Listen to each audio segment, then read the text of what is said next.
Jesus said, love your enemies. Does Jesus love his enemies when he condemns them to hell? Take it away, Paul.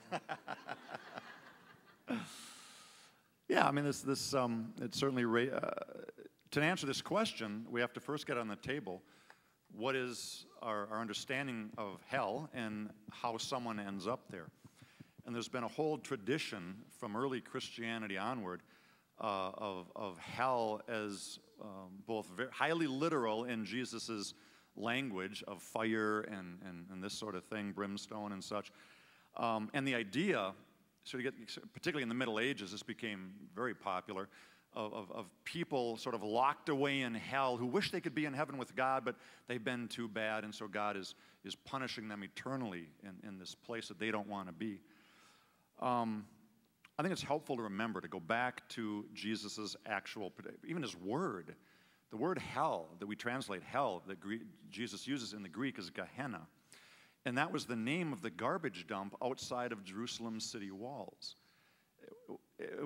Jesus took the name of the city garbage dump and gave that the name to the place that people go. In other words, when he said the fires of Gehenna, well, if you looked at the garbage dump, it was constantly burning. People were constantly throwing garbage over the thing. He wasn't trying to accentuate the flames. He was trying, I think, accentuate the garbage dump. This is a place for what could have been human, but never allowed itself to become fully human. It's sort of the place that subhumans go. It's what could have been fully alive, fully human, but never allowed itself to become.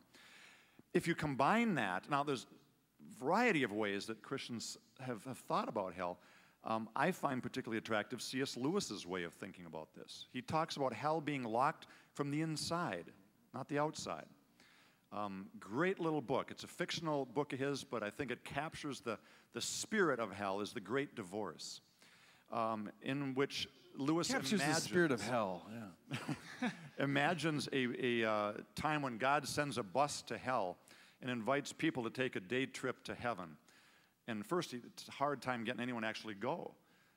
Because as miserable as they are in hell, the thought of actually going to heaven where you'd have to worship God is actually a worse fate for them. And I think that captures something that I think is important about hell. I don't think hell is ever pictured in the New Testament as a place where people are locked up who wish they could go to heaven. It's a place where people go, yes, they're miserable there, and yes, it's a terrible place, but if you offered them heaven, they'd never take that because that's the place you have to love and honor and worship and surrender to God. And that's the one thing that they refuse to do. So I think it all depends on what we're talking about when we talk about hell. It's a perfect illustration of what I regard to be the quasi-insanity that has descended upon our culture, frankly. You have a common response, I've heard it many times, where people say, you call yourself a loving person, you call Jesus a loving person, and yet you say that people who don't submit to Jesus Christ are going to go to hell. Now, that's intolerant of you. But think about this. The question is that true or not? Because if it's true that there is a hell where people will be destroyed, a garbage dump, then it would be absolutely not loving not to tell people about that. Look at, if you go to the doctor and the doctor says, I'm sorry, you've got, cancer, and unless we operate right now, you're going to die. You wouldn't go, oh, that's so mean of you.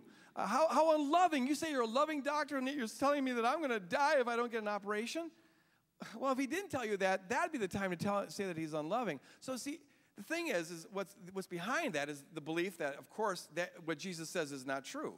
And since what he says is not true, then him saying that must be unloving. All the while, this person thinks that they don't have any belief at all. But in fact, they have got a belief. The belief is that what Jesus says is not true, and that's why it's unloving. We've just got to get on the table here. The question comes down to what is real.